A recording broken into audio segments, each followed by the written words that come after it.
பிரபல ஹாலிவுட் நடிகர் டோனி டாட் கடந்த ஆண்டு நவம்பர் 6, 2024 அன்று தனது 69 வயதில் காலமானார். அவர் வயிற்று புற்றுநோயால் மரணமடைந்தார்.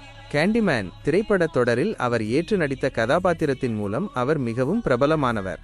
மேலும் பிளாட்டூன், தி ராக் மற்றும் ஃபைனல் டெஸ்டினேஷன் போன்ற பல படங்களில் தனது சிறப்பான நடிப்பை வெளிப்படுத்தியுள்ளார். அவரது மறைவு திரையுலகிற்கு ஒரு பெரிய இழப்பாக கருதப்படுகிறது.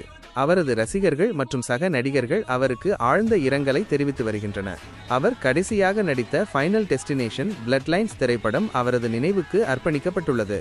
ஃபைனல் டெஸ்டினேஷன் பிளட்லைன்ஸ் திரைப்படத்தில் டோனி டாட் நடித்தது அவரது கடைசி கதாபாத்திரம் என்று படக்குழுவினர் அறிந்திருந்ததாக தகவல் வெளியாகியுள்ளது.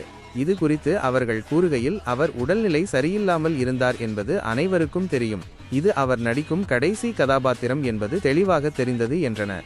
மேலும் படத்தில் அவர் பேசும் அந்த காட்சி மிகவும் உணர்வுபூர்வமாகவும் இயல்பாகவும் இருந்ததாக குறிப்பிட்டனர். அந்த காட்சி மிகவும் உணர்ச்சிகரமானதாகவும் உண்மையானதாகவும் இருந்தது. ஏனென்றால் டோனி பல ஆண்டுகளாக அவரை ஆதரித்த ரசிகர்களிடம் கேமரா மூலம் நேரடியாக பேசினார் என்று அவர்கள் தெரிவித்தனர். டோனி டாட்டின் இந்த கடைசி நடிப்பு ரசிகர்களிடையே பெரும் வரவேற்பை பெறும் என்று எதிர்பார்க்கப்படுகிறது. எனக்கு எஞ்சியிருக்கும் நேரத்தை நான் அனுபவிக்க விரும்புகிறேன். நீங்களும் அவ்வாறே செய்யும்படி அறிவுறுத்துகிறேன். வாழ்க்கை விலைமதிப்பற்றது.